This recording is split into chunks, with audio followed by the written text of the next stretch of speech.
पानी को उबाल के पीना, ये इतनी छोटी सी बात है, लेकिन आज के समय की बीमारियों में सबसे इफेक्टिव है, खासकर 3 महीने की ये जो।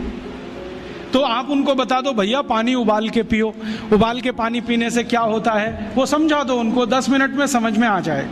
फिर उनसे कहो कि खाना खाते हो तो कुछ ये खाओ ये मत खाओ, क्योंकि दिनचर्या ऋतुचर्या जो आयुर्वेद की है ना वो जरूर सीख लो। दिनचर्या और ऋतुचर्या जरूर सीखो, आयुर्वेद की बहुत आवश्यक है। और आपको मैं एक किताब का नाम बोल के जाता हूं, इसको पढ़ो। भगवत गीता जैसे पढ़ी जाती है, रामचरितमानस जैसे पढ़ी जाती है, उस किताब का नाम है अष्टांग हृदय। इसका एक दूसरा नाम भी है अष्टांग संग्रह, पुराना नाम अष्टांग हृदय। ये किताब का जो स्वस्थ व्रत है ना, वो ऐसे पढ़ो जैसे आप धार्मिक पुस्तक पढ़ते हो, और उसको बार बार पढ़ो, बार बार पढ़ो तो याद हो जाएगा, कंठस्थ हो जाएगा। उसमें 2000 सूत्र हैं, ये सूत्र लोगों को बताना शुरू कर दो। छोटे छोटे सूत्र हैं, जैसे खाना खाने के बाद पानी मत पियो, स्वस्थ रहना है जिंदगी भर तो खाने के 1 घंटे के बाद पानी पियो। क्यों नहीं पिए वो आप सब जानते हो, सरल भाषा में उनको समझा दो। फिर उनको बोलो पानी पियो तो घूंट भर भर के पियो, सिप करके पियो, ताकि ज्यादा लार शरीर में जाए, वात पित्त कफ तीनों संतुलित रहे। ठंडा पानी कभी मत पियो। मैंने दुनिया में ठंडे पानी पीने वालों को बहुत देखा है।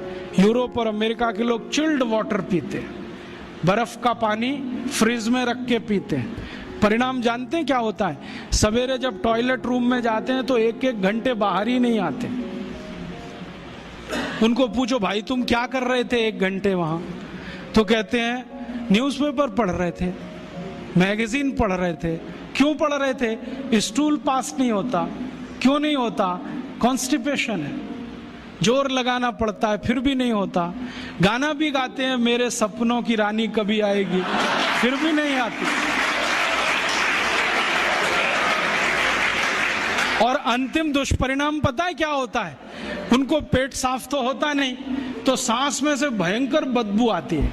किसी अमेरिकन यूरोपियन के नजदीक बैठ जाओ, अगर वो लिस्ट्रीन स्प्रे करके नहीं आया तो 1 मिनट नहीं बैठ सकते।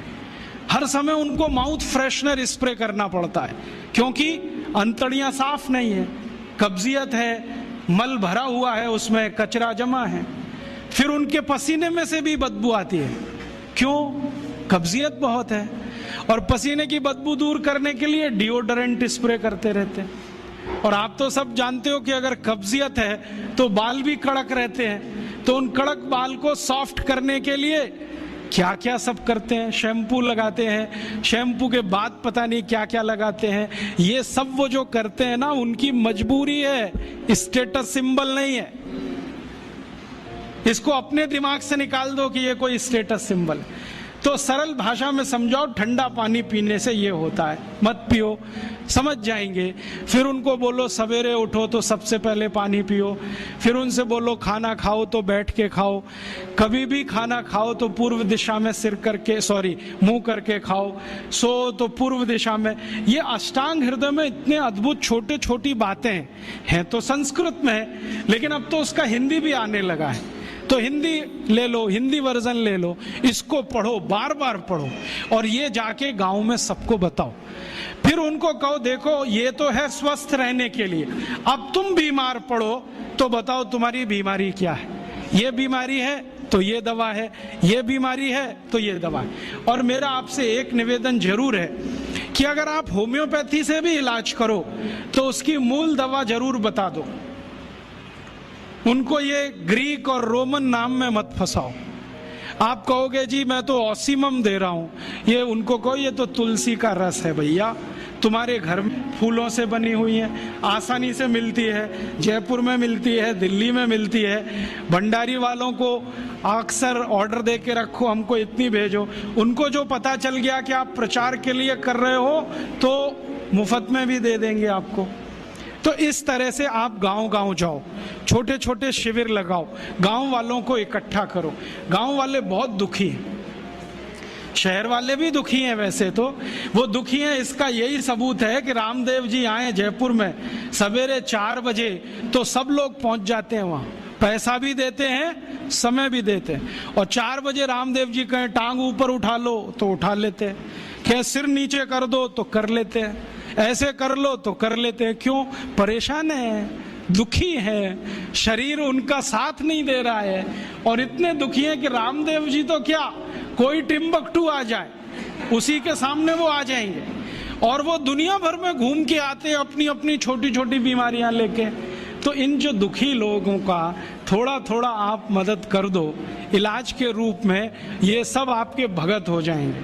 और ये भगत हो जाएंगे तो कहो आप भी प्रचार करो इसका, वो भी करें, आप भी करो, तो ये इतना तेजी से मल्टीप्लाई करेगा कि 2-5 साल में एलोपैथी का बाजा बज जाएगा। और बजा देना है अपने को।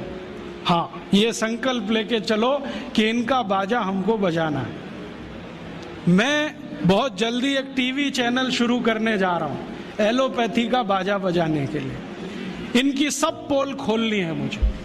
हाँ, इनकी इतनी पोल है मेरे पास, कम से कम 1,500 से ज्यादा डॉक्यूमेंट्स हैं जो एलोपैथी के गंदेपन को सिद्ध करने वाले, इनकी निकृष्टता को सिद्ध करने वाले, ये कितने अनसाइंटिफिक हैं वो बताने वाले, कितने डॉगमेटिक हैं वो बताने वाले। मेरे पास ऐसे बहुत इंटरव्यूज हैं बड़े बड़े डॉक्टरों के, वो कहते हैं कि हम कोई डायग्नोसिस नहीं करते, तीर मारते, लग गया तो ठीक, नहीं तो तुक्का। और वो कहते हैं हम तो एक ही सिद्धांत पे काम करते हैं, trial and error, trial and error, देते जाओ गलतियां करते जाओ, देते जाओ गलती, भले मर जाए पेशेंट उसमें। हमारे पास तो कम से कम ये नहीं है ट्रायल एंड एरर वाला। हम तो जानते हैं कि तुलसी है तो उसके ये गुण हैं तो ये रिजल्ट आना ही चाहिए, मेथी है तो उसके ये गुण हैं तो ये रिजल्ट आना ही चाहिए। हमको सब मालूम है, फिक्स है, यहाँ वेरिएशन नहीं है। मेथी के जो रिजल्ट चरक ऋषि को मिले वो आज भी मिलते हैं। इसमें इतना सातत्य है, वेरिएशन कहीं भी नहीं।